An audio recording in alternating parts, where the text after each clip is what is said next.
La 10e fête de la lavande de Barême a eu un remarquable succès, le doute n'est pas possible.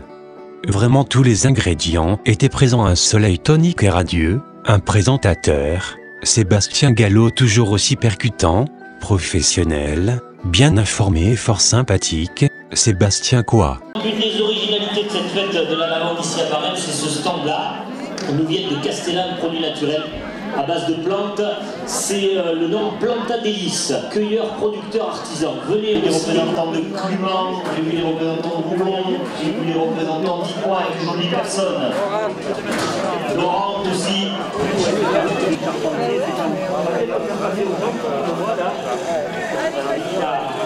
Il est légèrement perdu, hein, vous voyez, pour que sorte du sabot. Des bénévoles toujours aussi motivés et entreprenants, qui nous amorcent chaque année de nouvelles idées d'animation ou de rencontres. Un public toujours aussi nombreux et curieux. Pour rester simple et sobre, une 10e fête de lavande réussie.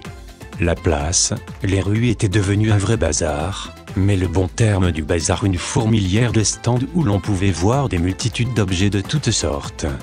Chacun pouvait trouver son bonheur, sans nul doute, des objets pour toutes les bourses et pour toutes les idées.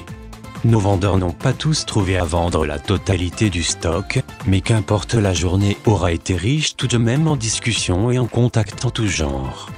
La suite du parcours nous amenait bien sûr vers la fumée de notre grande cheminée, qui brûlait et laissait échapper la fumée blanche caractéristique. Une des grandes nouveautés de cette année 2015 est bien sûr l'ouverture du musée. Secret du Fabrique, ses représentants, ainsi que l'Office de tourisme Saint-André-les-Alpes, avaient disposé le stand devant la nouvelle entrée pour accueillir et renseigner les nombreux visiteurs. Le va-et-vient sera incessant tout au long de la journée et chacun pourra pour la modique somme de 3 € découvrir le large panel de la richesse, de la technologie sur le travail de la distillerie de lavande au fil du temps. Que dire de plus, le mieux est de tout de même de passer pour voir, sentir, humer et s'imprégner de la couleur lavande. Non loin de là se trouvait le marché des artisans et des commerçants. Ici on pouvait en trouver des choses merveilleuses, des mets délicats, des fournitures que l'on ne trouve nulle part ailleurs, que du bonheur pour les yeux et les senteurs. Au cœur de la salle de la distillerie, on pouvait s'émerveiller avec les présentations des métiers anciens par des automates plus vrais que nature. Un vrai moment de plaisir autant visuel que sonore. Le moulin des automates, avec Jean-Jacques Robert le créateur. Sébastien Gallo, l'animateur, posait quelques questions à Jean-Jacques Robert, le créateur des automates.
Juste devant cette salle se trouvait le stand d'Aline Robert, où les enfants pour s'initier à la création de masques d'argile, tout un art, et chacun pouvait repartir avec sa création et plein de souvenirs créatifs. Tout au long de ce long parcours, on pouvait rencontrer les saltimbanques à 5 sous, qui donnera des fourmis à tous et certains ne résisteront pas. La distillation restera bien sûr l'animation phare tout au long de la journée. Le commentateur tiendra la foule en haleine pour chaque pressage. À quelques mètres de là, on trouvait les installations de vannerie d'une association dynamique où une trentaine de bénévoles créent lors de leur rencontre une multitude d'ouvrages standards, mais aussi des objets un peu atypiques. Ici, nous sommes dans la bonne humeur. Les adhérents partagent leur savoir avec dynamisme, ce qui permet une grande créativité. Qui est installée à Bradas. Nous nous rassemblons tous les 15 jours dans la salle polyvalente. Cette association existe depuis maintenant 16 ans. Elle a été fondée par mon épouse et moi-même. Et nous sommes 38 vanniers et une douzaine de piqueuses qui font du bouti provençal et du piquet de Marseille. La partie vannerie, nous recrutons quand il y a de la place. Là, comme nous sommes 38 actuellement et que la salle polyvalente n'est pas bien grande, on est obligé de se restreindre. Donc on est pour l'instant 38. Nous organisons tous les ans un stage sur un week-end pour la formation de ceux qui ne connaissent rien du tout à la vannerie, parce que l'association recrute des personnes qui ont quelques rudiments de vannerie. La vannerie à base d'osier en particulier, l'osier qu'on peut trouver soi-même dans la campagne, dans les bordures de rivières, dans les adous, ou qui peut se commander aussi chez des agriculteurs professionnels comme en Haute-Saône. Nous faisons donc des activités tous les 15 jours, la journée continue, et les animations, comme ici à Barème, les animations à Marcoux, à Barème, à Digne, à la Foire à l'Âne, un peu dans toute la région. En passe-temps, mais ce n'est pas une formation, hein, c'est simplement une animation. On pouvait rencontrer divers métiers d'antan qui font remonter les souvenirs à certains et rappellent certains savoir-faire ancestral pour d'autres.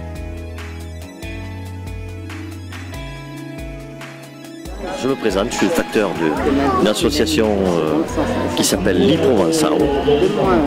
On représente les métiers d'antan, certains qui ont disparu, certains qui existent encore. Bon, le facteur il existe encore, il a 100 ans mais bon, il est toujours d'actualité. Voilà, toujours fonctionnel. Voilà, bon, dans les métiers, nous avons la femme qui fabrique le bon café avec la vieille chaussette au feu de bois. Et où elle est la chaussette? Ah, elle est dans la cafetière, hein. Elle est là, regardez, elle l'a lavée, là, vous allez la voir. Notre doyenne, notre première, l'association a 20 ans déjà. Il a une vingtaine d'années. Et elle fait partie de la doyenne qui fait la confiture avec des fruits de saison. On adore revenir à chaque fois à Barème. On a des endroits où on aime bien venir, il y a des endroits où on est un peu moins apprécié. Genre les grandes villes, là, c'est des petits villages, tout ça, on est très apprécié. On nous le rend bien. Ça marche très bien dans les petits villages. Alors Saint-Martin-de-Crau, la plupart. Voilà. La plupart sont de Saint-Martin-de-Crau, où il y a le siège de l'association, Li Provençal. À peu près entre 28 et 30 personnes. Enfants confondus, hein, il y a des enfants aussi. Ils ne sont pas tous là, il y en a quelques-uns. Avant Hollande. Alors il y a nos feignantes, la vendière. C'est la vendière de mauvaise langue, de mauvaise vie, qui disent que des bêtises. Tout au bout du pré, on pouvait retrouver les gestes précis et agiles du maréchal Ferrand, qui fera la démonstration du travail avec la forge à charbon.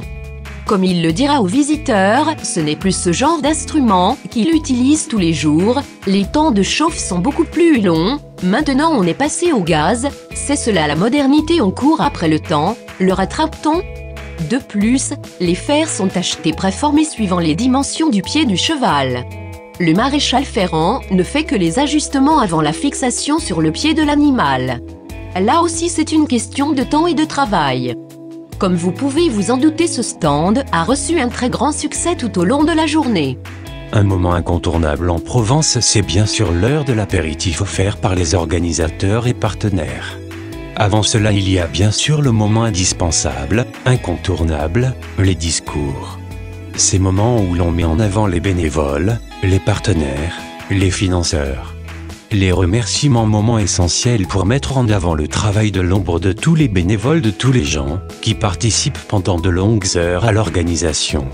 Il faut penser à tous ces coups de téléphone, toutes ces lettres, toutes ces rencontres, toutes ces réunions qui ont permis que la fête soit belle et réussie. Cela vaut bien quelques minutes de patience sous le soleil torride. Ensuite, tout le monde sera invité sous l'ombre bienfaitrice des ombrages pour savourer les collations bien méritées. Il était l'heure ensuite de trouver un peu de place chez nos restaurateurs favoris. Ils auront tous eu une journée intense, une journée sans nul doute très bénéfique au niveau commercial.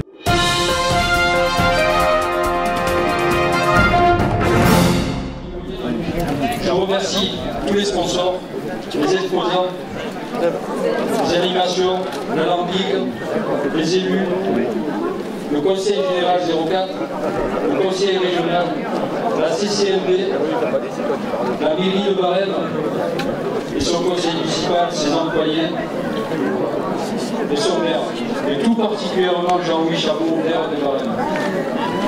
De la lavande s'annonce très bien, s'annonce comme un vif succès. Roger, Sébastien, bravo, encore une fois bravo. Vous avez fait revivre la lavande à Barème. Bon. Et vous retransformez Barème aujourd'hui en capitale de la lavande.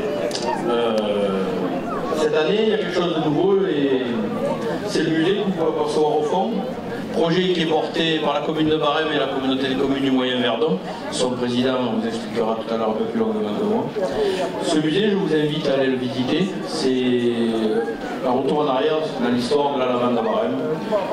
Il est à échelle humaine, comme l'a dit Sébastien ce matin. Il n'est pas trop pénible à visiter, il n'y a pas trop de choses à lire, il est amusant. Donc je vous souhaite un bon séjour, je vous souhaite une bonne fête de la lavande. Et encore une fois, messieurs de l'association Alambic et de l'association Lavande et Patrimoine, toutes mes félicitations et au nom de Barème, merci. Pour un 10e anniversaire, pour le 10e anniversaire de cette fête de la lavande, la distillerie de Barème mise en valeur par le musée qui se trouve derrière vous. Projet donc monté, soutenu au départ par le pays à Verdon-Vairevard, réalisé par la communauté de communes du Moyen-Verdon, avec un soutien sans faille de la mairie de Barème. Et je tiens à remercier particulièrement son maire, mais également Sébastien B. et Roger Périsnard, qui ont été les 3 chevilles ouvrières au niveau de la mairie de Barème pour donner le résultat que vous voyez là. Remercier bien entendu toute l'équipe de l'association, remercier évidemment Thomas Duboeuf qui est là, remercier les personnes qui travaillent, Rachel, remercier Delphine qui est à l'accueil, mais aussi remercier le personnel de la communauté de communes, à savoir le directeur qui est présent, Bernard Molling, et également Jérémy Subias, et j'espère avoir oublié personne. En tout cas, c'est une belle réussite, et c'est, veut dire, pour nous, une satisfaction d'avoir ce musée ouvert. Ça a été un challenge, un pari. On a failli, on a eu du souci, mais on a réussi à l'ouvrir malgré tous les inconvénients, malgré tous les obstacles que l'on a pu avoir. On a réussi à ouvrir ce musée pour le 1er juillet. Et je suis très content que ce musée soit ouvert pour cette fête de la lavande, pour ce 10e anniversaire. Mais enfin, il va le faire quand même. Ouais, donc bravo à toi. Je renouvelle un petit peu les propos qui ont été tenus par Serge et tu vas nous parler de cette aventure un peu qu'a été ce musée. Eh bien, bonsoir à tous, donc je suis président de l'association Les Alambics. Voilà, cette association a été créée l'année dernière pour but de valoriser donc, ce musée de la lavande qui a été lancé par la CCMB. Donc on est satisfait aujourd'hui de l'avoir. Merci à la communauté de communes. Voilà, donc je vais être très bref. Cette distillation a pu être permise grâce aux gens qui sont montés hier matin, bonne heure, couper la lavande sur la montagne de la Melle. Donc merci à eux, hein, c'était grâce à eux que on peut distiller. Et également merci à vous de vous approcher du stand, c'est très motivant. Donc la fête de la lavande, c'est vrai que c'est les 2 associations, mais c'est également le public qui est venu nombreux. Donc merci à vous, bonne fête de la lavande et je vous dis à l'année prochaine. J'ai qu'une chose à vous dire, ça vaut le coup de le voir pour les Barémois et les autres de la vallée ici. Allez-y, les tarifs sont de 3 €. C'est un tarif unique aujourd'hui. Donc merci Jean-Louis de nous recevoir ici. Merci à Serge, merci à Bernard pour le travail administratif qui a été fait auprès de la communauté de communes pour arriver à ouvrir ce musée au 1er juillet.